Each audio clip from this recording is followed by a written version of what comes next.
Sir, I totally disagree with you. Yes, sir. Your explanation, you mean you're a business.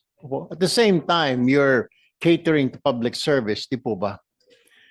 Pero boss, narinig ko yung sinasabi mo na tataasan kasi systems loss. Parang wala ayaw ninyo magka-incur ng losses. Business, sir, ay may mga losses. Dapat you have to be prepared for that. Pinag-aralan ko po sa eskwelahan yun eh. Normal po yun sa isang negosyo na magkaroon ng losses. At dapat meron po kayong allowance lagi for losses.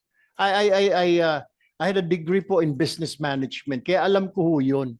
So ibig ko lamang sabihin, are you saying na pag kailangan wala kayong losses, ipasa nyo sa amin? Yung pagdadagdag nyo ng mga tao, ikakarga na naman sa bill namin?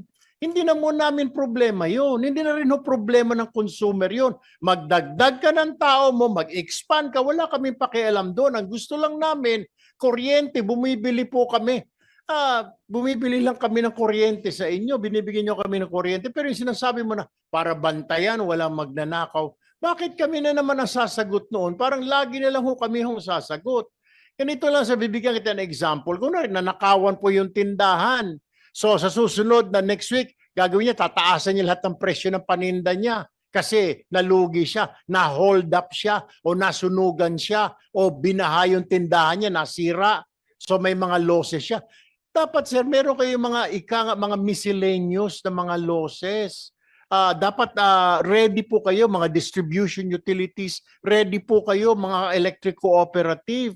Hindi yun po pwede. Ayaw magkaroon ng losses, huwag ka, lumipat ka na lang negosyo.